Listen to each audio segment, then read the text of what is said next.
السلام علیکم ورحمۃ اللہ وبرکاتہ۔ الحمد للہ رب العالمین والعاقبۃ للمتقین ولا عدوان الا علی الظالمین، واشهد ان لا الہ الا اللہ وحدہ لا شریک لہ الہ الاولین والآخرین، واشهد ان محمدا عبدہ ورسولہ المبعوث رحمۃ للعالمین، صلوات اللہ وسلامہ علیہ وعلی آلہ وعلی اصحابہ ومن اهتدى بهديه واستنى بسنته إلى يوم الدين، وبعد۔ قال الله تبارك وتعالى في كتابه المجيد: وما جعل عليكم في الدين من حرج، وقال في موضع آخر: يريد الله بكم اليسر ولا يريد بكم العسر۔ وعن أبي هريرة رضي الله تعالى عنه قال: قال رسول الله صلى الله عليه وآله وسلم: إن هذا الدين يسر ولن يشاد الدين أحد إلا غلبه فسددوا وقاربوا وأبشروا، رواه الإمام بخاری و مسلم فی صحیحہما۔ سب سے پہلے تو ہم اللہ رب العالمین کا شکر ادا کرتے ہیں کہ ایک لمبے عرصے کے بعد آپ لوگوں سے ملاقات ہو رہی ہے، ساتھ ہی ساتھ آپ کی سمن فیکٹری میں دعوتی اور دینی امور کے ذمہ دار حضرت الشیخ زاہد الشمری حفظہ اللہ کا ہم شکر ادا کرتے ہیں کہ وہ ہمیشہ آپ لوگوں کی دینی رہنمائی کے لیے حریص رہتے ہیں۔ ان کی خواہش رہتی ہے کہ دینی پروگرام ہو تاکہ آپ لوگوں کو جس طریقے سے یہاں آنے کے بعد انسان مال کماتا ہے تو ساتھ ہی ساتھ اللہ کے دین کا علم بھی حاصل کرے، اس پر ہم ان کے بے حد شکر گزار اور ممنون ہیں کہ ہمیشہ ان کی خواہش اور آرزو رہتی ہے کہ آپ لوگوں کی دینی رہنمائی یہاں پر کی جائے۔ موسم جاڑے کا ہے، اسی کی مناسبت سے آج جو موضوع آپ لوگوں کے لیے منتخب کیا گیا ہے وہ ہے جاڑے کے مسائل۔ اس سے پہلے توحید کے موضوع پر، عقیدے پر آپ کے سامنے گفتگو ہوئی تھی۔ آج کا موضوع فقہ سے مسائل سے متعلق ہے۔ جاڑے کو عربی زبان میں الشتا کہتے ہیں۔ قرآن کریم میں یہ لفظ ایک مرتبہ استعمال ہوا ہے، تیسرے پارے میں، جو 30واں پارہ ہے، آخری پارہ سورہ قریش کے اندر، لإلاف قریش إيلافهم رحلة الشتاء والصيف فليعبدوا رب هذا البيت الذي أطعمهم من جوع وآمنهم من خوف۔ اس صورت میں لفظ الشتاء کا استعمال اللہ رب العالمین نے فرمایا ہے، جس کا مطلب جاڑے کا ہوتا ہے۔ اللہ تعالیٰ کے اس کلام کے معنی کا مفہوم اور ترجمہ یہ ہے کہ لإلاف قریش، قریش کے مانوس کرنے کے سبب، ایلافہم رحلۃ الشتاء والصیف، ان کے جاڑے اور گرمی کے سفر کے مانوس کرنے کے سبب۔ یہاں اللہ رب العالمین نے قریش کے اوپر اپنی نعمت اور احسان کو یاد دلایا ہے کہ وہ تجارت پیشہ لوگ تھے، تجارت کرتے تھے اور 2 مرتبہ سفر کرتے تھے۔ ایک مرتبہ جاڑے میں ان کا سفر یمن کی طرف ہوتا تھا، اور گرمی میں ملک شام کی طرف سفر کرتے تھے، وہاں سے سامان لاتے تھے، بیچتے تھے، تجارت کرتے تھے۔ تو اللہ رب العالمین نے اسی احسان کو یہاں پر ذکر کیا ہے۔ پھر اللہ فرماتا فَلْيَعْبُدُوا رَبَّ هَذَا الْبَيْتِ، ان کو چاہیے کہ اس گھر کے رب کی عبادت کریں، جس گھر کی وہ تعظیم کرتے ہیں، اس کا ادب اور احترام کرتے ہیں، اس گھر کا جو رب ہے، جو اس گھر کا مالک ہے، اس گھر کے رب کی عبادت کریں۔ الذی اطعمہم من جوع وآمنہم من خوف، جس ذات نے انہیں بھوک میں کھانا کھلایا اور خوف میں انہیں امن دیا۔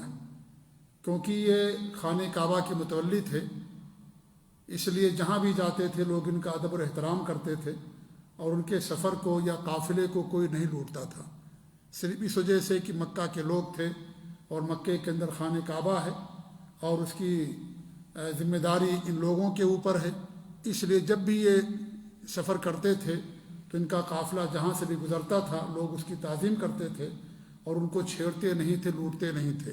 اسی کو اللہ رب العالمین نے بیان فرمایا ہے کہ ہم نے تمہارے لیے 2 سفر کو مانوس کیا، ایک جاڑے میں سفر کرتے ہو یمن کی طرف، کیونکہ یمن جو ہے وہ نیچے واقع ہے، اس لیے وہاں پر گرمی ہوتی ہے، تو جاڑے میں یمن جاتے تھے اور گرمی میں ملک شام سفر کیا کرتے تھے۔ تو شتا عربی لفظ ہے جس کے معنی جاڑے کے ہوتے ہیں، اور یہ جاڑا یا موسم کی تبدیلی اللہ رب العالمین کی قدرتوں میں سے ایک عظیم قدرت ہے، اللہ کی حکمتوں میں سے ایک عظیم حکمت اور ایک عظیم نشانی ہے۔ رات کے آنے جانے سے، دن اور رات کے بدلنے سے اس میں عقل مندوں کے لیے نشانیاں موجود ہیں۔ اللہ رب العالمین کا ارشاد ہے ان فی خلق السماوات والارض واختلاف اللیل والنہار لآیات لأولی الالباب، آسمانوں اور زمینوں کی تخلیق میں اور رات اور دن کے بدلنے میں عقل مندوں کے لیے نشانیاں موجود ہیں۔ رات آتی ہے، دن جاتا ہے، دن آتا ہے، رات جاتی ہے، موسم بدلتا ہے، تو اس کے بدلنے میں اللہ رب العالمین کے لیے کی عظمت پر یا اللہ رب العالمین کے وجود پر یہ چیز دلالت کرنے والی۔ انسان اگر ہمیشہ گرمی رہے تو انسان گرمی سے پریشان ہو جائے گا، اگر ہمیشہ سردی رہے تو انسان اس سے پریشان ہو جائے گا۔ اس لیے اللہ رب العالمین کتنا حکیم ہے، اللہ رب العالمین کتنا مہربان اور رحم دل ہے کہ اس نے موسموں کو بھی بدل بدل کر کے ہمارے لیے بنایا۔ اور آپ یہ دیکھیں اللہ رب العالمین کی مہربانی اور رحمت کہ کوئی بھی موسم فوراً نہیں آتا ہے بلکہ دھیرے دھیرے آتا ہے۔ آپ سردی دیکھ لیجئے، اچانک سردی نہیں آتی، دھیرے دھیرے سردی آتی۔ گرمی اچانک نہیں آ جاتی، دھیرے دھیرے آتی۔ جیسے ایک بچہ اپنی ماں کے پیٹ میں اچانک بڑا نہیں ہو جاتا ہے، دھیرے دھیرے بڑا ہوتا ہے۔ اگر اچانک بڑا ہو جائے گا تو ماں کا پیٹ برداشت نہیں کر سکے گا۔ اللہ کی حکمت ہے، اللہ کی رحمت اور اس کی مہربانی ہے۔ یہی معاملہ جاڑے اور گرمی کے ساتھ ہے، موسم کے ساتھ ہے کہ موسم آتا ہے جاتا ہے، دھیرے دھیرے آتا ہے، دھیرے دھیرے ختم ہوتا ہے۔ جیسے ایک بچہ ہوتا ہے، جب وہ پیدا ہوتا ہے تو کتنا کمزور رہتا ہے، پھر دھیرے دھیرے بڑا ہوتا ہے، جوانی کی دہلیز پر پہنچتا ہے، پھر اس کے بعد دھیرے دھیرے بڑھاپا اس کو لاحق ہوتا ہے اور اسے کمزوری لاحق ہوتی ہے۔ وہی معاملہ موسموں کا بھی ہے، دھیرے دھیرے موسم آتا ہے، پھر جوانی کو پہنچتا ہے، پھر دھیرے دھیرے موسم جو ہے ختم ہونے لگتا ہے۔ تو اس میں ہمارے لیے، عقل مندوں کے لیے، اور جو لوگ حقیقت میں عبرت و نصیحت حاصل کرتے ہیں ان سب کے لوگوں کے لیے اس کے اندر بڑی نشانیاں موجود ہیں۔ یہ تمام چیزیں اللہ رب العالمین کے وجود پر اور اس کی عظمت پر دعوت کرنے والی ہیں۔ جاڑا کا موسم آتا ہے میرے بھائیوں، جاڑا ایک نعمت ہے، یہ اللہ رب العالمین کی ایک نعمت ہے، خاص طور سے جو اللہ تعالیٰ کے عبادت گزار بندے ہیں ان کے لیے بہت عظیم تحفہ اللہ رب العالمین کی طرف سے۔ آپ دیکھیں جاڑے میں دن چھوٹا ہوتا ہے، رات بڑی ہوتی ہے، رات بڑی ہوتی ہے، دن چھوٹا ہوتا ہے، اور رات میں انسان کی نیند مکمل ہو جاتی ہے، اس کے لیے تہجد کے لیے بہترین موقع رہتا ہے۔ دن چھوٹا رہتا ہے، روزے کے لیے، صوم کے لیے بہترین موقع رہتا ہے۔ اس لیے سلف صالحین جاڑے کا انتظار کیا کرتے تھے، جاڑے کو غنیمت سمجھتے تھے، راتوں کو سوتے بھی تھے، اللہ کی عبادت میں بھی گزارتے تھے، تہجد پڑھتے تھے، اور دن میں عام طور پر روزے کی حالت میں ہوا کرتے تھے۔ دن چھوٹا ہوتا ہے، نہ بھوک کا احساس، نہ پیاس کا احساس، نہ اس کی شدت، نہ گرمی۔ اس لیے سلف صالحین، صحابہ تابعین اور جو ہمارے ائمہ اور نیک لوگ گزرے ہیں وہ سب کے سب اس جاڑے کے موسم کا انتظار کیا کرتے تھے اور اپنے لیے اللہ رب العالمین کی طرف سے غنیمت سمجھتے تھے۔ جاڑے کا موسم ہمیں شکر سکھاتا ہے کہ ہم اللہ تعالیٰ کا شکر ادا کریں۔ کیونکہ جیسا کہ کہا جاتا ہے، مثال ہے کہ جاڑا امیروں کے لیے ہے اور گرمی غریبوں کے لیے ہے۔ جاڑے میں اکثر لوگوں کی موت جو اپنے آپ کو جاڑے سے بچانے کے لیے ان کے پاس سامان نہیں ہوتا ہے، آپ دیکھیں عام طور پر لوگ جاڑے کی وجہ سے ان کی جان چلی جاتی ہے۔ گرمی سے لوگ نہیں مرتے، لیکن جاڑے کی شدت کو انسان برداشت نہیں کر پاتا ہے۔ اس لیے جاڑا امیروں کے لیے ہوتا ہے اور جو غریبی ہے اسے غریبوں کے لیے کہا جاتا ہے۔ اللہ نے آپ کو مال دے رکھا ہے، اللہ رب العالمین کی نعمتیں آپ کے پاس موجود ہے، آپ نے غریب بھائیوں کو خیال رکھیں، ان کو دیکھیں، ان کو سمجھیں کہ کتنے ایسے لوگ ہیں، سخت سردی ہے، کڑاکے کی سردی ہے، ان کے سر پر ٹوپی نہیں، ان کے جسم پر لباس نہیں، یا گرمی جاڑے کا لباس نہیں ان جسم کے اوپر، اور سخت سردی کے عالم میں ٹھٹرتے رہتے ہیں اور اس طریقے سے اپنا وقت گزارتے رہتے ہیں۔ لہذا اللہ رب العالمین کی جو رحمت ہے، جو کرم ہے کہ آپ اینر بھی پہنے ہیں، جاکٹ بھی پہنے ہیں، اور اس طریقے سویٹر بھی ہے، تمام چیزیں الحمدللہ اللہ رب العالمین کی طرف سے میسر ہیں۔ اس پر ہمیں اللہ تعالیٰ کا شکر ادا کرنا چاہیے۔ شکر ادا کرنے سے اللہ تعالیٰ کی نعمت برقرار رہتی ہے، اور جو انسان ناشکری کرتا ہے اللہ تعالیٰ نعمت کو چھین لیتا ہے۔ دنیا کے معاملے میں انسان کو ہمیشہ اپنے سے نیچے کے لوگوں کو دیکھنا چاہیے۔ دنیا کے معاملے میں آپ کے پاس دولت ہے، آپ سے کتنے ایسے لوگ ہیں غریب دنیا کے اندر جن کے پاس پانی کا ایک قطرہ بھی میسر نہیں ہے، جن کے پاس کھانا نہیں ہے، جن کے پاس کپڑے نہیں ہیں، جو لوگ ریفیوجی کیمپوں میں زندگی گزارتے ہیں، پہاڑوں اور وادیوں میں زندگی گزارتے ہیں، جن کے پاس گھر اور مکان نہیں ہوتا کہ صحیح طریقے سے اپنے جان کی حفاظت کر سکیں، جسم کی حفاظت کر سکیں۔ آپ کو صاف پانی ملتا ہے، انہیں گندا پانی بھی میسر نہیں ہے۔ آپ کے دسترخوان پر ہر طرح کی غذائیں رہتی ہیں، ہر طرح کا کھانا رہتا ہے، اور وہ ایک روٹی کے لیے، سوکھی روٹی کے لیے ترستے ہیں۔ اس لیے ہمیشہ انسان کو اللہ تعالیٰ کا شکر ادا کرنا چاہیے، اور دنیا کے معاملے میں ہمیشہ جو ان سے نیچے لوگ ہیں ان کو دیکھنا چاہیے ہمیشہ، کیونکہ دنیا کسی کے لیے مکمل نہیں ہوئی ہے، اور نہ ہی کسی کا پیٹ بھر سکتی ہے دنیا۔ اللہ کے رسول صلی اللہ علیہ وسلم کی حدیث لا یملا جوف ابن آدم الا تراب، ابن آدم کا پیٹ قبر کی مٹی ہی بھر سکتی ہے، اور کوئی چیز نہیں بھر سکتی۔ انسان جیسے جیسے بڑا ہوتا ہے اس کی آرزوئیں اور امنگیں بھی بڑی ہوتی جاتی ہیں، اور انسان زیادہ لالچی ہوتا جاتا ہے۔ انسان جب بوڑھا ہوتا ہے، اس کی عمر بڑھتی ہے تو اور زیادہ لالچی ہو جاتا ہے۔ اس کو پہلے صرف اپنی فکر رہتی ہے، بعد میں بیوی کی فکر، بچوں کی فکر، اور بچے ہو گئے نواسوں کی فکر، اور پوتے ہو گئے پوتوں کی فکر۔ اس کی آرزوئیں اور امنگیں بڑھتی جاتی رہتی ہیں، کبھی اس کی آرزو پوری نہیں ہوتی ہے۔ تو ہمیشہ انسان کو ہمیشہ اللہ رب العالمین کا شکر ادا کرنا چاہیے۔ دنیا اللہ رب العالمین نے کسی کے لیے کامل نہیں کی۔ دنیا کا سب سے امیر ترین جو انسان ہے اسے بھی پیسے کی ضرورت رہتی ہے، وہ بھی پیسے کے لیے محنت کرتا ہے۔ اس لیے میرے بھائیو، کبھی بھی انسان کو اپنے سے اوپر کے لوگوں کو دنیا کے معاملے میں نہیں دیکھنا چاہیے۔ دین کے معاملے میں اپنے سے اوپر کے لوگوں کو دیکھیں۔ ہم نے پیمانہ بدل دیا ہے، ہم دین کے معاملے میں اپنے سے نیچے لوگوں کو دیکھتے ہیں۔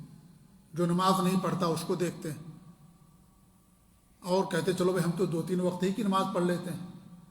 کتنے لوگ ہیں جو نماز ہی نہیں پڑھتے ہیں، ہم ان کو دیکھتے ہیں۔ ایسا نہیں ہونا چاہیے۔ ہمیں ان لوگوں کو دیکھیں جو اچھے لوگ ہیں، نیک اور دیندار لوگ ہیں۔ اسی اللہ کے رسول صلی اللہ علیہ وسلم کی حدیث ہے کہ ان لوگوں کے ساتھ رہو جو اچھے اور دیندار لوگ ہیں۔ ان کے ساتھ اگر رہو گے تو دین کی باتیں ملے گی، دین پر قائم رہیں گے، اور اگر برے لوگوں کو دوست بناؤ گے تو انسان انہی کو دیکھ کر کے برا بن جاتا ہے۔ اس لیے ہمیشہ انسان کو اچھے لوگوں کا اپنا دوست بنانا چاہیے، جو نیک لوگ اور سارے لوگ ہوں۔ اللہ کے رسول صلی اللہ علیہ وسلم نے مثال دی ہے کہ اچھے لوگوں کی دوستی اس شخص کے طریقے سے ہے جو کسی عطر فروش سے دوستی کرتا ہے۔ عطر فروش جو عطر بیچتا ہے، آپ اس کے پاس جاؤ گے آپ کو خوشبو ملے گی، انسان خوشی محسوس کرتا ہے، وہاں پر کوئی بدبو نہیں، کوئی چیز نہیں، اور خوشبو انسان کے دل و دماغ کو معطر کر دیتی۔ اور جو برے لوگ ہیں، جو برے لوگوں سے دوستی کرتے ہیں، ان کی مثال ہمارے نبی نے ان سے دی ہے جو بھٹی والے لوہار سے۔ انسان اگر اس سے دوستی کرے گا، اس کی بھٹی کے پاس جائے گا، بھٹی سے چنگائی نکلتی ہے، آگ نکلتی ہے، دھواں نکلتا ہے، اس کے کپڑے کو بھی جلائے گا، گرمی بھی ہوتی ہے، چنگاری اس کے جسم کو جو ہے لگتی ہے، اسے دھوئیں سے تکلیف پہنچتی ہے، چنگاری اس کے کپڑے کو جلا دیتی ہے۔ وہی مثال ہے بری دوستی کی۔ اس لیے انسان ہمیشہ جو اچھے لوگ ہیں، نیک اور دیندار لوگ ہیں، موحدین ہیں، اللہ کے نیک بندے ہیں، توحید و سنت والے ہیں، توحید پر قائم ہیں، شرک سے دور، بدعت و خرافات سے دور رہتے ہیں، نمازوں کے پابند اچھے لوگ، نیک اور دیندار لوگ ہیں، ایسے لوگوں کو ہمیں اپنا دوست بنانا چاہیے۔ اس کی دوستی، ان کی دوستی کے وجہ سے انسان دین پر قائم رہتا ہے، اسے ایک حوصلہ ملتا ہے، اور اس طریقے سے اسے ایک مثال ملتی ہے۔ تو ہمیشہ دین کے معاملے میں اپنے سے اوپر کے لوگوں کو دیکھنا چاہیے، اور دنیا کے معاملے میں ہمیشہ انسان کو اپنے سے نیچے لوگوں کو دیکھنا چاہیے۔ تبھی انسان کی زندگی سکون سے گزرے گی، تبھی انسان کی زندگی میں اطمینان آئے گا۔ اگر اپنے سے اوپر کو دیکھیں گے تو کبھی سکون نہیں ہوئے گا، کبھی انسان کی زندگی میں سکون نہیں رہے گی، بات یاد رکھیے۔ اس لیے ہمیشہ انسان کو دنیا کے معاملے میں اپنے سے نیچے لوگوں کو دیکھنا چاہیے۔ جو بہت زیادہ مال و دولت والے ہیں بہت پریشان ہیں، انہیں سکون نہیں ہے، ان کے بچے خراب، ان کی بیوی خراب، اور اس طریقے سے آپ دیکھیں گے ان کو نیند تک نہیں آتی، وہ گولیاں کھاتے ہیں تب جا کر کے ان کو نیند آتی ہے، لیکن ہم الحمدللہ بستر پر جاتے ہیں 1 منٹ کے بعد نیند آ جاتی۔ انسان کو سکون ہے، اللہ کے ذکر میں، اللہ کے دین میں سکون انسان کو ملتا ہے، وہاں انسان کو اطمینان ملتا ہے۔ مال و دولت سے انسان کو اطمینان اور سکون نہیں ملتا ہے۔ مال و دولت اگر انسان کمائے، اللہ کی راہ میں خرچ کرے، الحمدللہ اس کے لیے باعث خیر ہے، لیکن جب انسان کے پاس مال زیادہ آ جاتا ہے، عام طور پر انسان صحیح راستے سے بھٹک جاتا ہے، برائیاں کرنا شروع کر دیتا ہے، عیش کی زندگی گزارنا شروع کر دیتا ہے، آخرت کو بھول جاتا ہے، دین کو بھول جاتا ہے، غریبوں کو بھول جاتا ہے۔ اس لیے ہمیشہ انسان کو اپنے سے نیچے لوگوں کو دیکھنا چاہیے۔ دنیا کے معاملے اگر دیکھیں گے ہم تو ہم سکون اور اطمینان کے ساتھ ہماری زندگی گزرے گی۔ قناعت بہت بڑی دولت ہے میرے بھائیوں، جسے قناعت مل گئی وہ کامیاب ہو گیا، دنیا کے اندر بھی اور آخرت کے اندر بھی۔ تو یہ جو جاڑے کا موسم ہے ہمیں یہ سکھاتا ہے کہ ہم اللہ رب العالمین کا شکر ادا کریں۔ سخت سردی انسان کو جہنم کی یاد بھی دلاتی ہے۔ اللہ کے رسول صلی اللہ علیہ وسلم کی حدیث ہے کہ اشتقت النار الی ربھا، کہ جہنم نے اپنے رب کی طرف شکایت کی، اللہ سے شکایت کی، کیونکہ جہنم کا رب کون ہے؟ اللہ، سب کو پیدا کرنے والا اللہ رب العالمین ہے۔ جنت کو بھی اللہ نے پیدا کیا، جہنم کو بھی اللہ نے بنایا۔ تو جہنم نے اللہ رب العالمین شکایت کی، کیا کہا؟ فقالت یا رب اکل بعضی بعضا، اے میرے رب میرے بعض حصے نے بعض کو کھا لیا ہے، یعنی اتنا زیادہ اس کے اندر شعلے کی سب آپس میں ایک دوسرے کو کھا رہے ہیں۔ تو اللہ رب العالمین نے کیا فرمایا؟ فجعل لها نفسین، تو اللہ رب العالمین نے اس کے لیے 2 سانس لینے کا حکم دیا، یا 2 سانس لینے کے لیے بنایا۔ نفس فی الشتاء و نفس فی الصیف، ایک سانس وہ سخت سردی کے اندر لیتی ہے اور ایک سانس سخت گرمی کے اندر لیتی ہے۔ پھر ہمارے نبی فرماتے ہیں فشدۃ ما تجدون من البرد من زمہریرھا، جب سخت سردی پڑتی ہے تو جہنم کے سانس لینے کی وجہ سے ہوتی ہے۔ اور سخت سردی یہ بھی ایک عذاب ہوتا ہے۔ آپ دیکھیں جو بڑے بڑے مجرم ہوتے ہیں ان کو برف کی سلیوں پر سلایا جاتا ہے، انہیں عذاب دیا جاتا ہے۔ برف بھی سخت سردی کے اندر اگر آپ نہا لیں یا آپ کے جسم کے اوپر سخت سے ٹھنڈا پانی ڈال دیا جائے تو انسان کی جان جا سکتی ہے۔ تو یہ سخت سردی یہ بھی ایک عذاب کا ذریعہ ہوتا ہے۔ تو آپ فرماتے ہیں صلی اللہ علیہ وسلم کہ اللہ رب العالمین نے اس کو سخت سردی میں سانس لینے کا حکم دیا، تو جب وہ سانس لیتی ہے تو سخت سردی پڑتی ہے۔ وشدۃ ما تجدون من الحر من سمومها، صحیح بخاری اور صحیح مسلم کی روایت ہے۔ اور جب سخت گرمی پڑتی ہے تو گرمی میں اس کے سانس لینے کی وجہ سے ہوتی ہے۔ تو سخت سردی یہ کیا ہے؟ یہ جہنم کے سانس لینے کی وجہ سے ہوتی ہے۔ لہذا سخت سردی ہمیں جہنم کو یاد دلاتی ہے، جیسے سخت گرمی جہنم کو یاد دلاتی ہے۔ جہنم کو یاد دلانے کا مطلب کیا ہے؟ جہنم کو یاد دلانے کا مطلب یہ ہے کہ انسان ایسے اعمال کرے جو اس کو جہنم سے بچا سکیں، ایسے اعمال کریں جو اس کو جنت تک لے جائیں، ان اعمال سے بچے جو انسان کو جہنم کے اندر لے جانے والے، ان اعمال کو اپنائے جن کی وجہ سے انسان جنت کا حقدار بنتا ہے۔ یہ یاد کرنے کا مطلب ہے، ورنہ جنت تو موجود ہے، جہنم بھی موجود ہے۔ اگر ہم یاد کریں کہ جنت ہے، جہنم ہے، اور اس کے مطابق ہمارا عمل نہ ہو تو کیا فائدہ ہے؟ یاد کرنے کا مطلب یہ ہے کہ ہم اپنے آپ کو جہنم کے اعمال سے دور رکھیں۔ جہنم میں لے جانے والی چیز کیا ہے؟ سب سے بڑی چیز جو انسان کو جہنم کے اندر لے جائے گی وہ اللہ تعالیٰ کے ساتھ شرک کرنا ہے، اللہ کے علاوہ کسی اور کی عبادت کرنا ہے۔ یہ ایسا گناہ جسے اللہ رب العالمین کبھی معاف نہیں کرے گا۔ ایسے لوگوں کے لیے جہنم ہمیشہ کے لیے واجب ہو جاتی ہے، ہمیشہ ہمیشہ ایسے لوگ جہنم کے اندر رہیں گے۔ اس کا مطلب ہے کہ انسان اپنے آپ کو شرک سے بچائے۔ بندوں کے حقوق انسان اگر ادا نہیں کرتا، بندوں پر ظلم کرتا ہے، یہ بھی جہنم میں لے جانے کا ذریعہ اور ایک سبب ہے۔ لہذا انسان بندوں کے حقوق ادا کرے، انسانوں کے حقوق ادا کرے، تو وہ بھی اعمال جو جہنم کے اندر لے جانے والے ہیں ان تمام اعمال سے انسان اپنے آپ کو دور رکھے، اور جو جنت کے اندر لے جانے والے اعمال ہیں انسان ان اعمال کو اپنائے۔ سب سے پہلی چیز اور اہم چیز جو انسان کو جنت کا حقدار بناتی ہے وہ اللہ رب العالمین کی وحدانیت کے اقرار ہے۔ خالص اللہ کی بات کرنا ہے، اللہ کی بات میں کسی کو شریک نہیں کرنا۔ جو خالص اللہ کی بات کرتا ہے اور لوگوں کے حقوق ادا کرتا، نماز کی پابندی کرتا، اور اس طریقے سے اس کے اندر ایمان کامل ہے، یقین ہے ایسے بندے کو اللہ رب العالمین جنت کا حقدار بناتا ہے۔ تو جہنم یاد کرنے کا مطلب یہ ہے کہ انسان اپنے آپ کو ان اعمال سے بچائے جو انسان کو جہنم کے اندر لے جانے والے۔ اس طریقے سے اس میں ہمارے لیے ایک عبرت یہ بھی ہے کہ موسم بدلتا ہے، سردی آتی ہے، گرمی آتی ہے، ہماری زندگی کی عمر بھی کم ہوتی جاتی ہے۔ ایک سال پہلے سردی آئی تھی، پھر سردی آ گئی، ہماری زندگی میں سے ایک سال کم ہو گیا، ہماری عمر میں سے ایک سال کم ہو گیا۔ ایک لمحہ گزرتا ہے، ہماری عمر کم ہوتی ہے۔ ہم تو دیکھنے کے لیے بڑے ہوتے ہیں، حالانکہ اگر غور کرے تو انسان بڑا نہیں ہوتا بلکہ چھوٹا ہوتا ہے۔ دنیا کے لحاظ سے بڑا ہو سکتا ہے وہ، ورنہ حقیقت کے لحاظ سے انسان چھوٹا ہوتا ہے۔ ہمارا اور آپ کا ایمان ہے، ہر انسان کی عمر اللہ رب العالمین نے لکھ دی ہے۔ بچہ پیدا ہوا، ایک سال کا ہوا، اس کی عمر میں ایک سال کم ہو گئی۔ ایک مہینے کا ہوا، اس کی عمر میں سے ایک مہینہ کم ہو گیا۔ تو انسان کی عمر بڑھتی ہے دنیا کے لحاظ سے، لیکن اس کی عمر حقیقت میں کم ہوتی ہے۔ وہ اپنی منزل کے قریب ہوتا ہے، موت کے قریب ہوتا جاتا ہے، اس کی عمر کم ہوتی جاتی ہے۔ لہذا ہمیں اللہ تعالیٰ کا شکر ادا کرنا چاہیے۔ جو باقی وقت ہے اس وقت کو، اس عمر کو اللہ کی عبادت میں، نبی کی اطاعت کے اندر صرف کرنا چاہیے، اور اس وقت کو غنیمت جاننا چاہیے کہ انسان اپنی اس عمر کو جو باقی بچی ہے، کتنی بچی ہے انسان نہیں جانتا، اسے غنیمت سمجھے اور اللہ رب العالمین کی عبادت میں اور نبی کی اطاعت کے اندر اس کو خرچ کرے۔ دین اسلام کی خوبیوں میں سے بہت بڑی خوبی آسانی ہے۔ ہمارا دین بہت آسان ہے۔ ہم نے دو آیتیں پڑھی ہیں مختصر طور پر، جن میں اللہ رب العالمین نے اس حقیقت کو بیان کیا۔ اللہ فرماتا ہے ما جعل علیکم فی الدین من حرج، اللہ رب العالمین نے تمہارے دین کے اندر کوئی تنگی نہیں بنائی، دین میں سختی نہیں ہے۔ یرید اللہ بکم اليسر ولا یرید بکم العسر، اللہ تعالیٰ تمہارے ساتھ آسانی چاہتا ہے، تمہارے ساتھ سختی نہیں چاہتا ہے۔ اللہ بہت مہربان ہے، بہت رحم دل ہے، اور دین کے اندر آپ آسانیاں اگر دیکھیں گے تو قدم قدم پر جگہ جگہ آپ کو آسانیاں نظر آئیں گی۔ بہت آسان دین اللہ نے بنایا۔ آپ دیکھیں دن اور رات 24 گھنٹے کا ہوتا ہے، اللہ رب العالمین دن اور رات میں 5 وقت کی نماز فرض کی۔ 5 وقت کی نماز کے لیے بمشکل 1 گھنٹہ لگتا ہے۔ 24 گھنٹے میں سے 1 گھنٹہ ہمیں اللہ کی عبادت کے لیے، دین کے لیے دینا ہے۔ 1 گھنٹہ نماز کے لیے، کیا 24 گھنٹے میں سے 1 گھنٹہ نکالنا ہمارے لیے مشکل ہے؟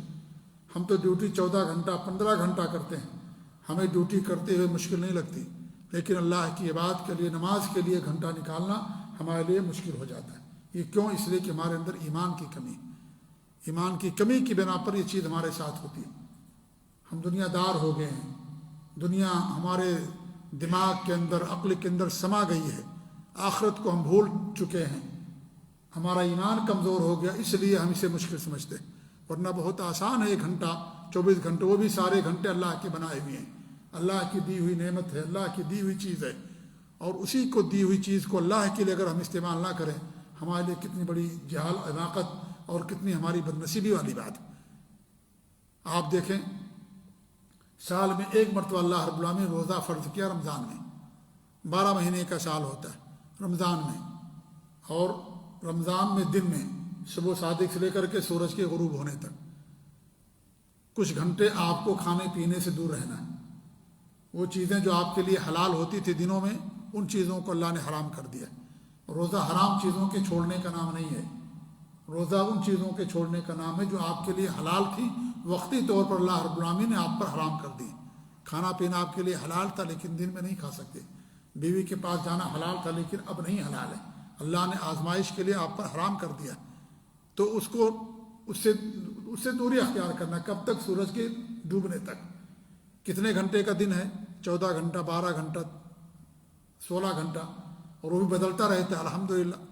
چاند پر دار و مدار ہے، اگر سورج پر ہوتا تو یا تو رمضان ہمیشہ گرمی میں آتا تو یا تو ہمیشہ سردی میں آتا، لیکن چاند پر دیکھیے ہونے کی وجہ سے موسم بدلتا رہتا ہے، کبھی رمضان آپ کو گرمی میں ملے گا، کبھی آپ کو سردی میں ملے گا۔ یہ بھی اللہ رب العالمین کی رحمت ہے، یہ بھی اللہ رب العالمین کا بہت بڑا کرم ہے۔ تو دن میں صرف آپ کو کھانے پینے سے دوری اختیار کرنا بس۔ رات میں آپ کتنی بار بھی کھائیں، کوئی حرج کی بات نہیں، کوئی مسئلہ آپ کے لیے نہیں۔ بلکہ آج ہمارا معاملہ تو یہ ہو گیا ہے کہ ہم رمضان میں موٹے ہو جاتے ہیں، ہمارا وزن رمضان میں بڑھ جاتا ہے۔ آپ دیکھیں دسترخوان پر افطاری کے وقت، شام کے وقت کتنی غذائیں ہمارے دسترخوان پر رہتی، آج جو کھانے ہمارے دسترخوان پر رہتے ہیں، آپ یقین مانیں یہ بنو امیہ کے جو خلفاء اور حکمراں گزرے ہیں ان کے دسترخوان پر وہ چیزیں نہیں ہوا کرتی تھیں جو آج ہمارے دسترخوان پر مختلف قسم کی غذائیں اور کھانے پینے کی چیزیں موجود ہوتی ہیں۔ پہلے زمانے کے بادشاہوں کو یہ ساری چیزیں کھانے کو نہیں ملتی تھیں جو آج ایک معمولی شخص کے دسترخوان پر وہ ساری چیزیں ہوتی ہیں۔ یہ ساری چیزیں ہمیں یاد دلاتی ہیں کہ اللہ تعالیٰ کا ہم شکر ادا کریں میرے بھائیوں۔ تو بتا یہ رہا ہوں کہ اللہ کا دین بہت آسان ہے۔ زندگی میں ایک بار اللہ نے فرض کیا حج پر حج کرنا۔ آپ کے پاس کتنا بھی مال ہو، ایک بار حج فرض ہے، بس باقی نفلی حج ہے۔ سال میں ایک مرتبہ آپ کو زکوٰۃ دینا ہے، وہ بھی 2.5%۔ ہر ایک پر زکوٰۃ اللہ رب العالمین نے فرض نہیں کیا ہے، بلکہ جن کے پاس مال ہو اور مال نصاب کو پہنچ جائے وہ بھی سال میں ایک مرتبہ زکوٰۃ دیتے ہیں، جو سونا اور چاندی کی زکوٰۃ ہوتی ہے۔ اس طریقے سے آپ نماز کھڑے ہو کر کے نہیں پڑھ سکتے، آپ بیٹھ کر کے پڑھ لیجئے، یہ بھی ایک آسانی ہے دین کے اندر۔ سجدے نہیں کر سکتے، آپ رکوع کی حالت میں جھک کر کے سجدہ کیجئے، کرسی پر بیٹھ کر کے نماز پڑھ لیجیے۔ یہ ساری آسانیاں دین اسلام کے اندر رکھی گئی۔ آپ سفر میں ہیں، روزہ نہیں رکھ سکتے، نہ رکھیے روزہ، آپ بعد میں روزہ رکھ لیجیے۔ آپ سفر میں ہیں، نماز قصر کے ساتھ پڑھنے کا حکم دیا گیا ہمارے لیے۔ یہ سب آسانیاں ہیں، تیمم کی آسانی ہے جو انشاءاللہ آپ کے سامنے آئے گی۔ بہت ساری آسانیاں اللہ رب العالمین ہمارے دین اسلام کے اندر رکھی ہیں۔ تو جاڑے کے مسائل کے تعلق سے بھی بہت ساری آسانیاں ہماری رکھی گئی۔ اللہ کے رسول صلی اللہ علیہ وسلم کی حدیث ہے، ان ھذا الدین یسر، یہ دین آسان ہے۔ اللہ نے دین کو آسان بنا کر کے بھیجا ہے۔ پہلے سختیاں تھیں، اب سختیاں نہیں رہ گئی۔ وہ ساری سختیوں کو اللہ رب العالمین نے دین سے ہٹا دیا۔ جو پہلے زمانے میں سختیاں تھیں پہلی شریعتوں کے اندر، ان تمام سختیوں کو اللہ رب العالمین نے ہٹا دیا۔ دین ہمارے لیے بہت آسان کر دیا۔ 50 وقت کی نماز کو اللہ نے 5 کر دیا، کتنی بڑی آسانی، لیکن اجر ملتا 50 نماز کا۔ اللہ اکبر، 5 نماز پڑھیے گا 50 نمازوں کا ثواب ملے گا۔ یہ اللہ رب العالمین کی رحمت اور اس کا کرم ہے ہمارے اوپر۔ تو آسان جو اللہ نے ہمیں دین دیا بہت آسان دیا۔ پہلے بڑی سختیاں تھیں، پہلے لوگ باہر نماز نہیں پڑھ سکتے تھے۔ اب کہیں بھی آپ باہر ہیں، صحرا میں ہیں، میدان میں ہیں، نماز کا وقت ہو گیا، نماز پڑھیے آپ۔ پہلے مسجد ہی کے اندر نماز پڑھ سکتے تھے، باہر نماز نہیں پڑھ سکتے تھے۔ اللہ نے اس کو ختم کر دیا۔ پانی ہی سے وضو کر سکتے تھے، ان کے ہاں تیمم نہیں تھا۔ دین اسلام کے اندر تیمم کو اللہ رب العالمین نے مشروع قرار دیا۔ یہ سب دین کی آسانیوں میں سے بڑی آسانیاں ہیں جو آپ کو قدم قدم پر ہمیں نظر آئیں گی۔ اللہ کے رسول فرماتے ہیں ان ھذا الدین یسر، یہ دین بہت آسان ہے۔ وَلَن يُشَادَّ الدِّينَ أَحَدٌ إِلَّا غَلَبَهُ، دین کے اندر جو سختی پیدا کرنا چاہے گا دین اس کے اوپر غالب آ جائے گا۔ وہ دین میں سختی پیدا نہیں کر سکتا، اس کی سختی اپنی ذات کے لیے ہوگی، دین اس سے بری ہوگا، دین سے اس کا کوئی تعلق نہیں ہوگا۔ کوئی اپنے اوپر سختی کر لے تو کیا وہ دین کے اندر سختی لا سکتا ہے؟ کوئی اپنے اوپر کوئی چیز فرض کر لے کہ ہم یہ چیز کریں گے تو اس کے لیے ہوگا، دوسرے لوگوں کے لیے نہیں ہوگا۔ وہ کوئی انسان مان لیجیے اپنے اوپر کوئی نظر مان لے، اس نظر کو پورا کرنا اس کے لیے ضروری ہوگا، دوسروں کے لیے ضروری نہیں ہوگا۔ کوئی آدمی اپنے اوپر کچھ ایسی چیزیں فرض کر لے کہ ہم 5 کی بجائے 10 وقت کی نماز پڑھیں گے، نعوذ باللہ، حرام ایسا کرنا، دین اس پر غالب آ جائے گا، وہ ایسا نہیں کر سکتا ہے۔ وہ ایسا نہیں کر سکتا، کیونکہ وہ سختی صرف اس کے لیے ہوگی اور سختی کا دین اسلام سے کوئی تعلق نہیں ہوگا۔ تو آپ فرماتے ہیں کہ دین اس پر غالب ہو جائے گا۔ فَسَدِّدُوا وَقَارِبُوا وَأَبْشِرُوا، لہذا میانہ روی اختیار کرو اور لوگوں کو بشارتیں دو، نفرت نہ پھیلاؤ، لوگوں کو بشارتیں دو، اور لوگوں کے درمیان میانہ روی پیدا کرو، اور لوگوں کے درمیان جو ہے میانہ روی اختیار کرو۔ یہ ہمارے نبی صلی اللہ علیہ وسلم فرماتے ہیں۔ تو معلوم یہ ہوا کہ میرے بھائیو دین کیا ہے، بہت آسان ہے، جو اللہ رب العالمین ہمارے نبی صلی اللہ علیہ وسلم کو دنیا میں دے کر کے بھیجا ہے۔ نماز کے لیے انسان وضو کرتا ہے، وضو ضروری ہے، شرط ہے نماز کے لیے۔ بغیر وضو کے انسان کا جو ہے کہ نماز نہیں ہوگی۔ وضو کے اندر سردی کے موسم میں کچھ غلطیوں کا امکان ہو سکتا ہے ہمارے لیے۔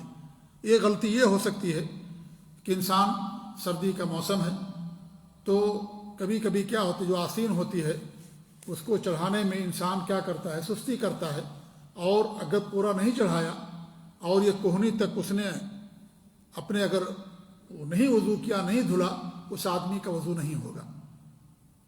سردی ہے، آپ کو وضو کرنا ضروری ہے، آپ پانی گرم کر لیجئے، کوئی حرج کی بات نہیں ہے، لیکن کوہنی تک آپ کو دھلنا ضروری ہے۔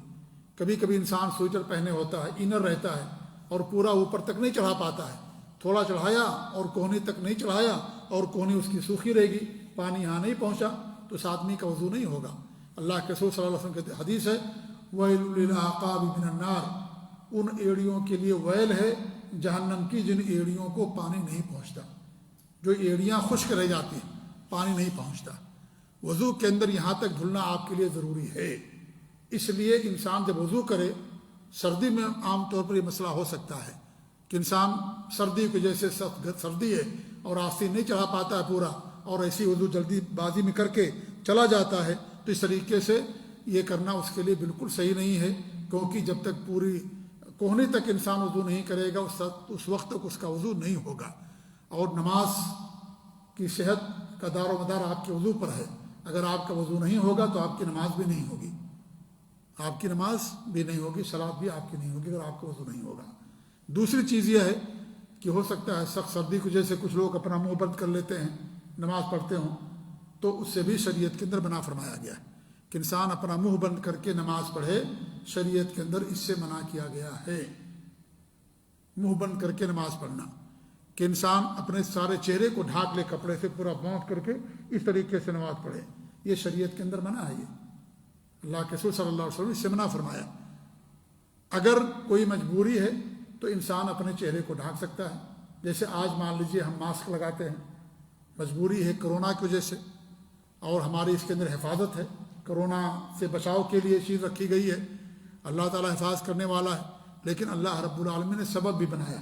آپ دوا استعمال کرو گے تب اللہ تعالیٰ آپ کو شفا دے گا، بغیر دوا کے شفا اسے نہیں مل جاتی ہے۔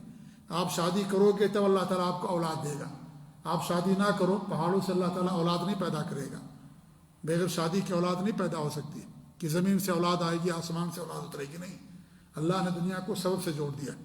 ہم بیمار ہوتے ہیں، ڈاکٹر کے پاس جاتے ہیں، شفا دیتا اللہ تعالیٰ، لیکن اللہ رب العالمین نے اس کو ایک سبب بنایا کہ جو ماسک لگاتی ہے ایک سبب ہے ہماری صحت کا، اس بیماری سے بچنے کا ایک تدبیر ہے اور ایک راستہ ہے جس کے ذریعے سے انسان اپنے آپ کو بچا سکتا ہے۔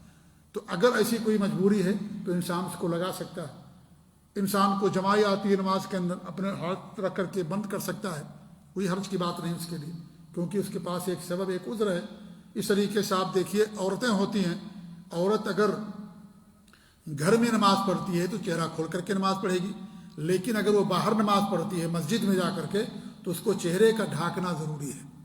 عورت کے لیے چہرہ ڈھانکنا ضروری ہے، عورت چہرہ کھول کر کے نماز نہیں پڑھے گی اگر باہر نماز پڑھتی ہے تو، لیکن اگر گھر میں نماز پڑھتی ہے عورت اپنے گھر میں تو چہرہ کھول کر کے نماز پڑھے گی، لیکن باہر چہرہ ڈھانک کر کے وہ نماز پڑھے گی۔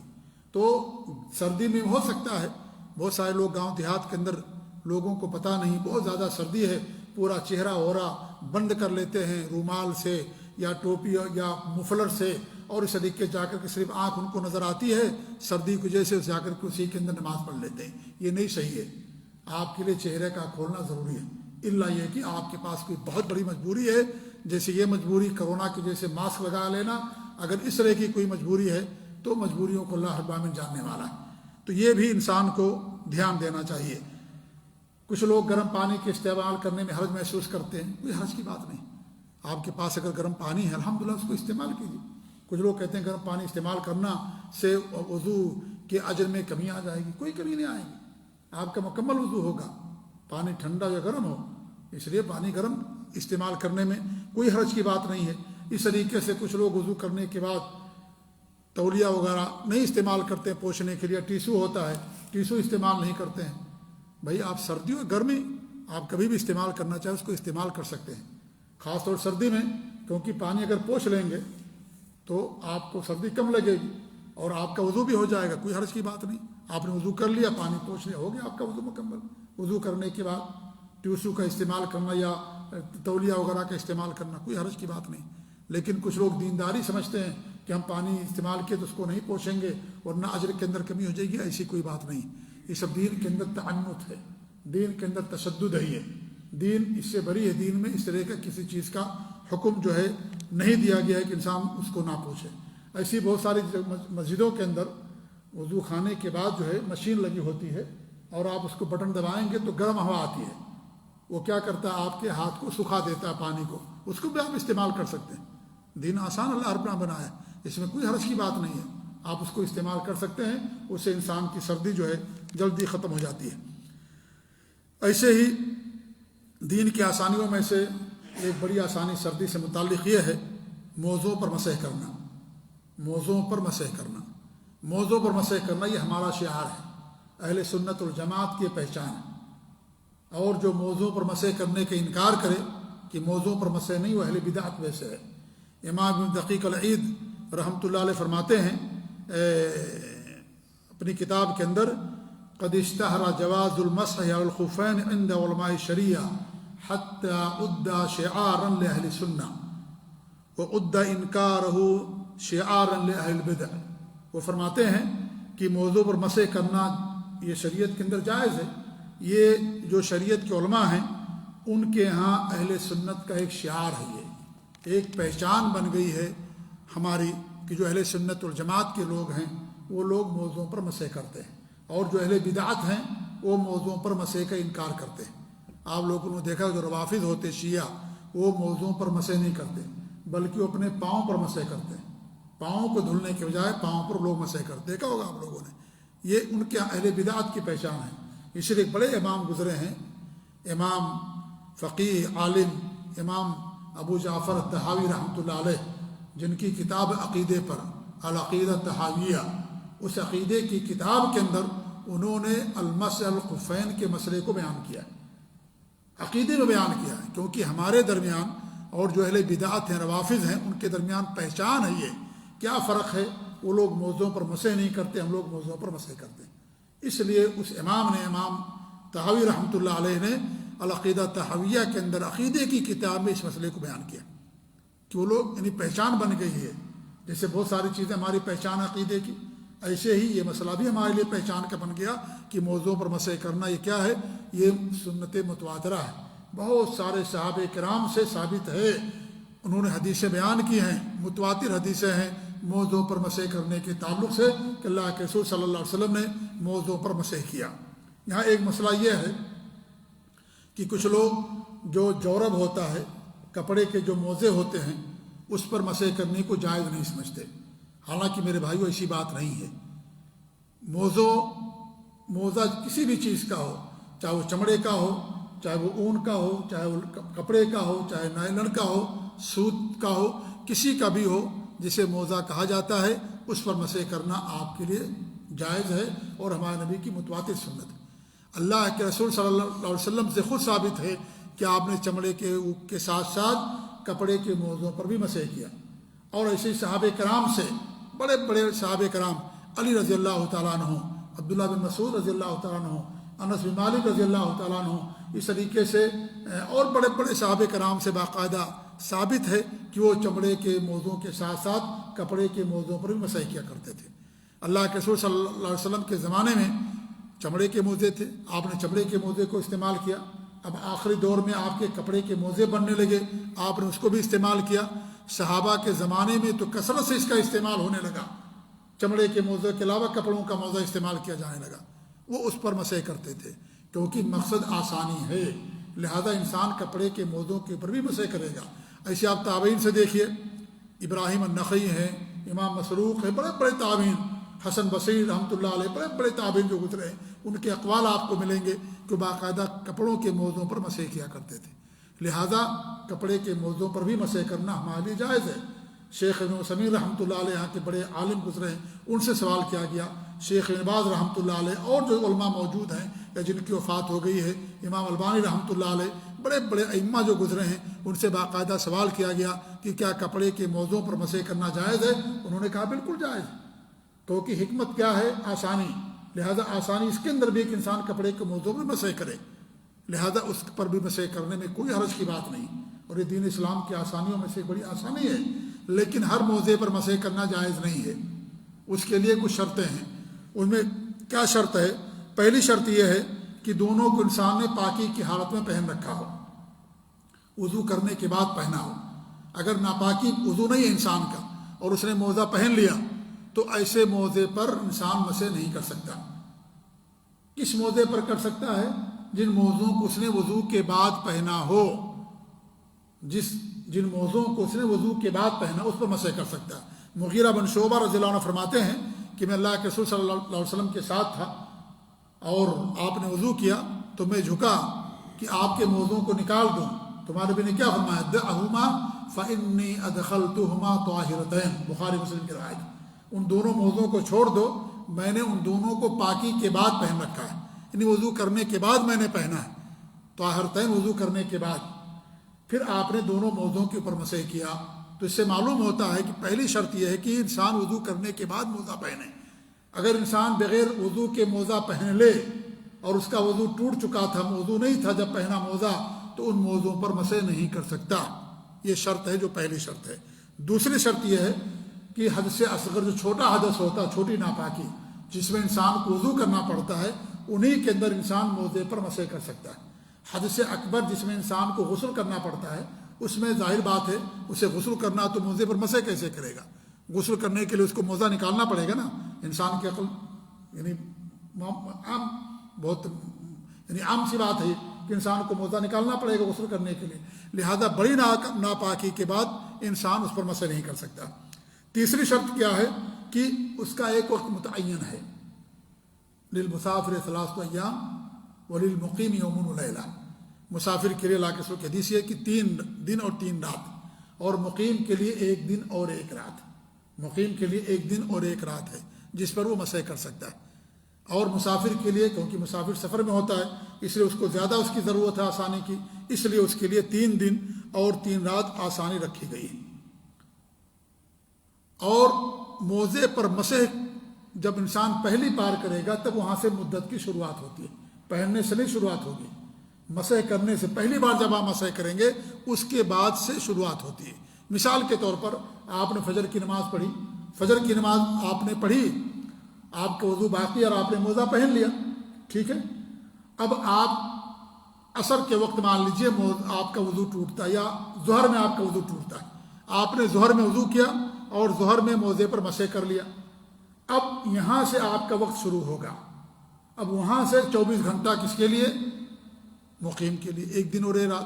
اور جو مسافر ہوگا اس کے لیے 3 دن اور 3 رات. تو موزہ پہننے سے اس کی مدت کی شروعات نہیں ہوتی ہے. کہاں سے ہوگی؟ پہلی بار مسح کرنے سے لے کر کے اس کا وقت شروع ہوتا ہے. بات سمجھ آ رہی کہ نہیں آ رہی آپ لوگوں کو؟ جی سمجھ رہے نا آپ لوگ میری بات کو؟ کہ موزہ پہننے سے نہیں بلکہ موزہ اور پہلی بار مسح کرنے سے اس کا وقت شروع ہوتا ہے. ٹھیک ہے. تو یہ مسافر کے لیے 3 دن 3 رات، مقیم کے لیے 1 دن 1 رات. آپ مسافر، آپ مقیم تھے مان لیجئے، اور آپ نے موزے پر مسح کر لیا. اب آپ مسافر ہو گئے، اب آپ 3 دن 3 رات موزے پر مسح کرنے کا حق رکھتے ہیں. آپ مسافر تھے اور 3 دن 3 رات سے پہلے آپ آ گئے، اب وہ سفر آپ کے لیے نہیں ہوگا، یہ وہ آسانی. اب آپ مقیم ہو گئے، اب آپ 1 دن 1 رات ہی مسح کر سکتے ہیں. 1 دن 1 رات ہی مسح کر سکتے ہیں، اس سے زیادہ نہیں کر سکتے. چوتھی بات یہ ہے اس کے تعلق سے کہ موزے ایسے ہوں جو آپ کے پاؤں کے ٹخنوں تک کو چھپانے والے ہوں، تب ان موزوں پر مسح کرنا جائز ہوگا. آج کل مارکیٹ میں نئے نئے موزے آئے ہیں. ایک موزہ ایسا ہے جو صرف نیچے رہتا، اوپر کا پورا حصہ نظر آتا ہے. دیکھا نہیں دیکھا آپ لوگوں نے؟ نیا موزہ یہ ہے، اوپر آپ کے پاؤں کا پورا نظر آتا ہے. اس پر مسح کرنا جائز ہوگا؟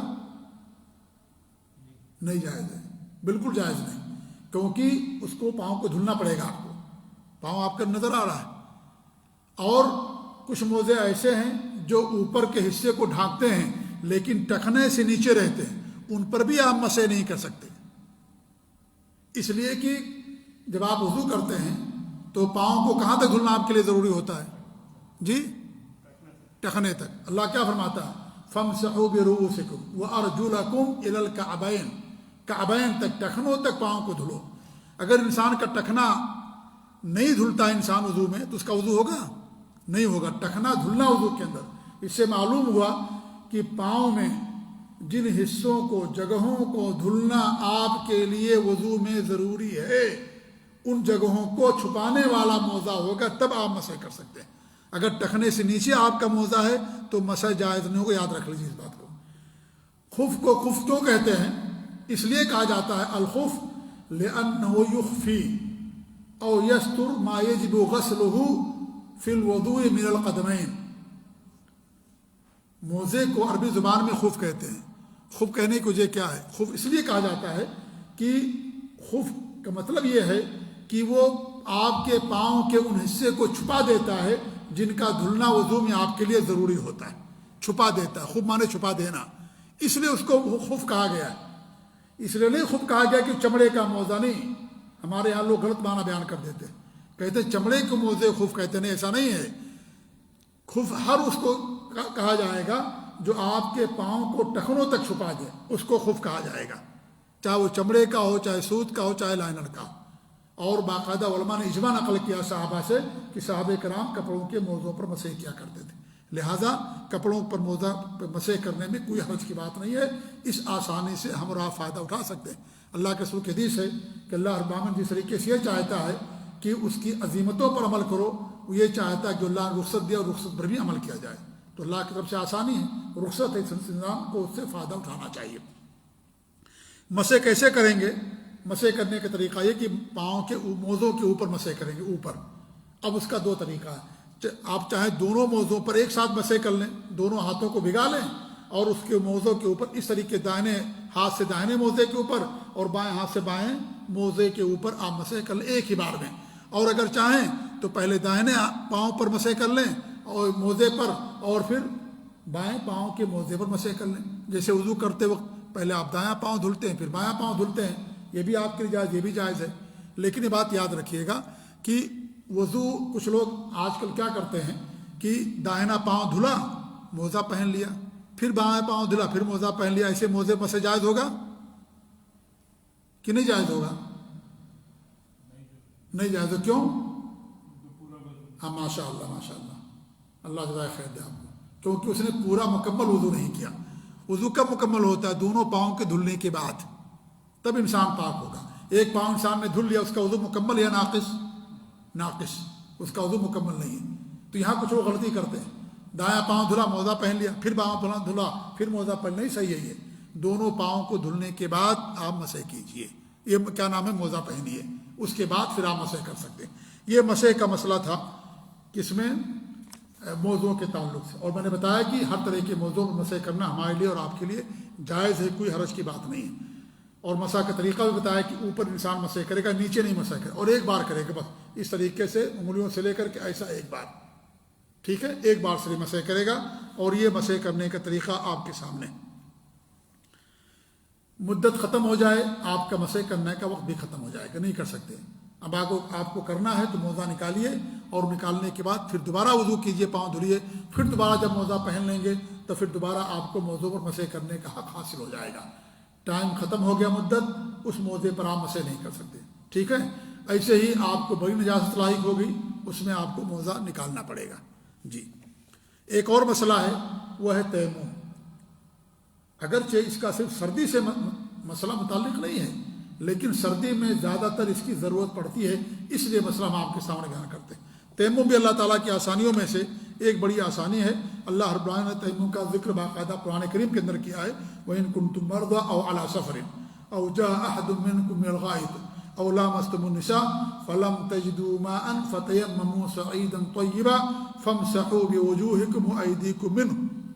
اللہ فرماتا ہے تم بیمار ہو یا سفر میں ہو، یا تم میں سے کوئی پیخانہ کر کے آیا ہو، یا تم عورتوں کے پاس گئے ہو اور تمہیں پانی نہ ملے تو کیا کرو؟ تیمم کر لو پاک مٹی سے. کیسے تیمم کریں گے؟ یہ بھی اللہ نے بیان فرما دیا. فَامْسَحُوا بِوُجُوهِكُمْ وَأَيْدِيكُم مِّنْهُ. اس مٹی سے اپنے چہرے کو اور اپنے ہاتھ کو مسح کر لو. یہ طریقہ مختصر طور پر اللہ رب العالمین نے بتا دیا. ہمارے نبی نے اس کی تفصیل بتائی. کیا تفصیل بتائی ہے؟ کہ تیمم کا طریقہ یہ ہے، جیسا کہ اللہ کے رسول صلی اللہ علیہ وسلم کی حدیث کہ آپ نے عمار بن یاسر سے فرمایا انما کان یکفیک ان تضرب بیدیک الارض ثم تنفخ ثم تمسح بهما وجهك وکفیک. بخاری مسلم کی روایت ہے کہ تمہارے لیے اتنا کافی تھا کہ تم اپنے دونوں ہاتھوں کے اندرونی ہتھیلی کو زمین پر ایک بار مارتے، اس کے بعد اس کے اندر پھونک مار دیتے، پھر ان دونوں سے اپنے چہرے کو اور اپنی کلائی تک مسح کر دیتے. تمہارے لیے کافی تھا. زمین میں آپ کو لیٹنے کی ضرورت نہیں تھی. کیا کافی تھا تمہارے لیے؟ کہ زمین پر ایک مرتبہ انسان اپنے اندرونی حصے کو اس طریقے سے ایک بار مارے، ایک بار. اگر دھول ہے اس کے اندر مٹی لگی ہوئی اس کے اندر پھونک دے، اگر دھول نہیں ہے تو پھونکنے کی ضرورت نہیں ہے. اس کے بعد کیا کریں گے؟ چہرے پر مسح کریں گے. اس طریقے سے ایک مرتبہ آپ نے چہرے پر مسح کر لیا. اس کے بعد یہ کف کہتے ہیں کلائی کو، ٹھیک ہے، بعض روایتوں کے اندر ید کا لفظ آتا ہے، تو ید کا مطلب کلائی ہی ہے، کیونکہ دوسری حدیث اس کی معنی کی وضاحت کر دیتی ہے۔ عربی زبان میں ید کہتے ہیں یہاں سے لے کر کے پورا ید ہے، سب کو ید کہتے ہیں عربی زبان میں، لیکن جب آپ نے دوسری حدیث کے اندر فرما دیا کف، تو کف کا مطلب کیا ہو گیا؟ کلائی، کلائی تک آپ اس کو مسح کر لیں، یہاں تک کرنے کی ضرورت نہیں۔ کچھ لوگ کوہنے تک مسح کرتے ہیں پورا اس طریقے سے، یہ اللہ کے رسول کی حدیث سے ثابت نہیں ہے۔ کہاں تک ثابت ہے؟ صرف کلائی تک انسان مسح کرے گا، پوری کوہنی تک نہیں۔ کچھ لوگ کہتے ہیں کہ بھائی وضو میں یہاں تک دھلتے ہیں، ارے بھائی وضو میں وہاں تک دھلتے ہو، پاؤں تو بھی دھلتے ہیں وضو میں، تو کیا پاؤں پر مسح کیا جاتا ہے؟ نہیں کیا جاتا ہے۔ اللہ رب العالمین نے یہ ہمارے لیے آسانی رکھی ہے، پاک ہونے کا طریقہ بتا دیا، پاک ہونے کا طریقہ بتایا کس طریقے سے کرنے سے انسان پاک ہو جائے گا۔ لہذا کیسے مسح کریں گے؟ زمین پر ایک بار ماریں گے، اس کے بعد اگر دھول ہے پھونک مار دیں گے، اگر دھول نہیں ہے تو پھونک مارنے کی ضرورت نہیں ہے، پھر چہرے پر اس طریقے سے مسح کریں گے، پھر اپنی کلائی پر اس طریقے سے مسح کر لیں گے۔ یہ انسان کا تیمم کا طریقہ ہو گیا۔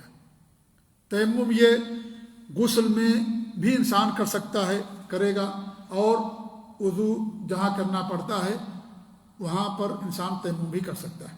یعنی انسان کو مان لیجیے غسل کرنا ہے، پانی نہیں ہے اس کے پاس، تیمم کر لے گا وہ، یا پانی تو ہے لیکن پانی ٹھنڈا ہے، اگر غسل کرے گا تو اس کی جان جا سکتی ہے، تو انسان کیا کرے گا؟ جان دے گا یا تیمم کرے گا؟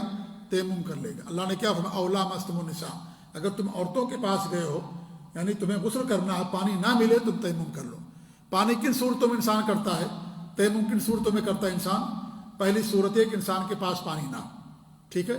دوسری صورت یہ ہے کہ انسان کے پاس پانی تو ہے لیکن اس کے استعمال سے خطرہ ہے جان کو۔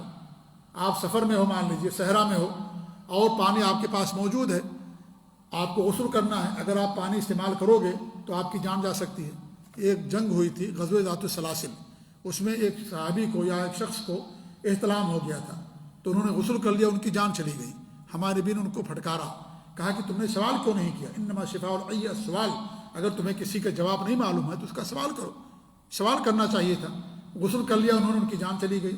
ایسی حدیث کے اندر آتا ہے کہ عمر بن عاص رضی اللہ تعالیٰ عنہ جو ایک جنگ کے اندر کمانڈر تھے اور امیر تھے، تو ان کو احتلام ہو گیا، تو انہوں نے تیمم کر کے نماز پڑھا دیا۔ ہمارے نبی کے پاس آئے اور کہنے لگے کہ میں نے تیمم کر کے نماز پڑھایا۔ کہا تیمم کیا تم نے؟ کہا کہ ہاں میں نے تیمم کیا، اور انہوں نے قرآن کریم کی آیت سے استدلال کیا، وَلَا تَقْتُلُوا أَنفُسَكُمْ إِنَّ اللَّهَ كَانَ بِكُمْ رَحِيمًا، اپنے آپ کو قتل نہ کرو، اللہ رحم دل ہے۔ تو انہوں نے تیمم کر کے نماز پڑھا دی۔ ہمارے نبی نے خاموشی اختیار کی، کہا کوئی حرج کی بات نہیں۔ لہذا اگر انسان کو غسل کرنا پڑے اور پانی ٹھنڈا ہے، ٹھنڈی کا موسم ہے، اگر غسل کرے گا جان چلی جائے گی یا بیماری بڑھنے کا اندیشہ ہے، تو وہ غسل نہ کرے، کیا کر لے؟ وہ تیمم کر لے، اس کے لیے شریعت کے اندر یہ چیز جائز۔ یا پانی اس کے پاس موجود تو ہے لیکن پانی استعمال کر لے گا تو آگے اس کو پانی کی ضرورت رہے گی، لہذا اس کی جان جا سکتی ہے۔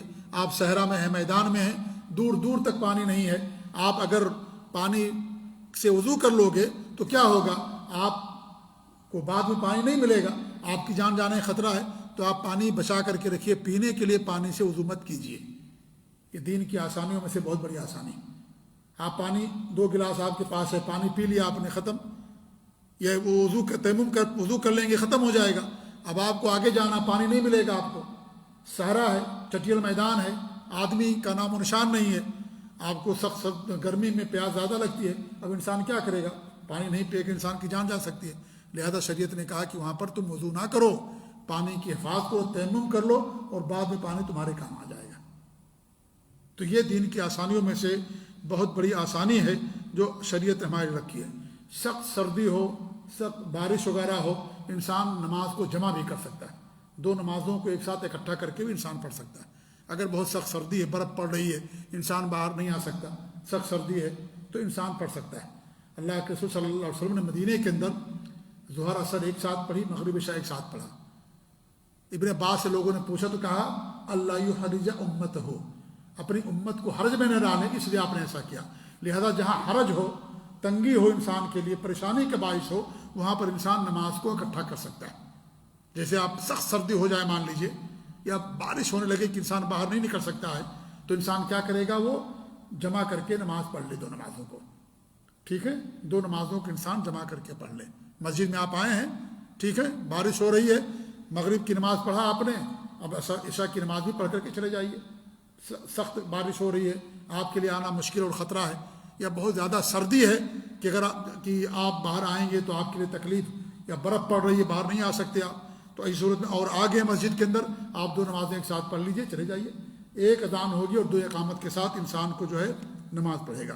انسان دستانہ پہن کر کے نماز پڑھ سکتا، کوئی مسئلہ نہیں ہے، البتہ چہرے کو ڈھانپ کر کے نماز نہیں پڑھ سکتا، جیسا کہ میں نے شروع میں آپ کے سامنے بیان کیا. اس طریقے سے سردی میں انسان آگ استعمال کرتا ہے. کبھی کبھی کیا ہوتا ہے، آپ آگ جلاتے ہیں تو اس کے سامنے کھڑے ہو کر کے نماز نہیں پڑھ سکتے، کیونکہ اگر اس کے سامنے اگر کھڑے ہو کر کے نماز پڑھیں گے آپ تو گویا کہ آپ نماز آگ کے لیے پڑھ رہے ہیں. یہ حرام ہے ایسا کرنا، اس لیے علماء نے اسے منع کیا. آپ دیکھتے ہیں جو آتش پرست ہوتے ہیں مجوسی، وہ آگ کی پوجا کرتے ہیں، وہ آگ کے سامنے کھڑے ہوتے ہیں، اس کی پوجا کرتے ہیں. اس لیے اگر سورج نکل رہا ہو تو اس کی وقت نماز پڑھنا جائز نہیں ہے کہ نہیں؟ ہمارے نبی نے منع فرمایا، سورج غروب ہو رہا ہو نماز پڑھنا جائز نہیں، کھڑی دھوپ اور نماز پڑھنا جائز نہیں. اس طریقے سے یہ بھی ہے، آپ کے سامنے آگ رکھی ہوئی جل رہی ہے آگ، آپ اس کے سامنے کھڑے ہو کر کے نماز پڑھ رہے ہیں، یہ قطعاً جائز نہیں ہے. تیسری بات یہ ہے کہ انسان اگر آگ جلاتا ہے تو سونے سے پہلے آگ کو بجھا کر کے سوئے، کیونکہ آگ دشمن ہے یہ، اور آگ اگر پھیلے گی گھر کو جلا سکتی. اور واقعہ ہوا مدینے کے اندر اللہ کے رسول صلی اللہ علیہ وسلم کے زمانے میں کہ آگ لوگوں نے نہیں بجھایا، جلا کر کے رکھا تھا، آگ لگ گئی، پورا گھر جل گیا. تو آپ نے کہا کہ آگ تمہارے لیے دشمن ہے، لہٰذا تم سو تو آگ کو بند کر کے سو، اور اس کی راکھ جو ہے یعنی بجھا کر کے سو، تاکہ ایسا نہ ہو کہ تمہارے گھر کے اندر آگ لگ جائے. تو یہ بھی جو ہے کچھ مسائل تھے سردی سے متعلق جو میں نے آپ لوگوں کے سامنے پیش کیے ہیں. اللہ تعالیٰ سے ہماری دعا ہے کہ اللہ رب العالمین ہمیں دین کے اندر سمجھ عطا فرمائے. اللہ رب العالمین ہمیں اپنے نبی کی سنتوں پر قائم رکھے. اللہ رب العالمین توحید پر قائم رکھے. اللہ تعالیٰ ہم سب لوگوں کو شرک سے، بدعات اور خرافات سے محفوظ رکھے، اور جو کچھ بھی ٹوٹی پھوٹی عبادات ہوں اللہ تعالیٰ انہیں قبول فرمائے. اور اللہ رب العالمین ہم سب کو ہر طرح کے گناہ سے، معصیت سے اللہ رب العالمین سب کو دور رکھے. آمین.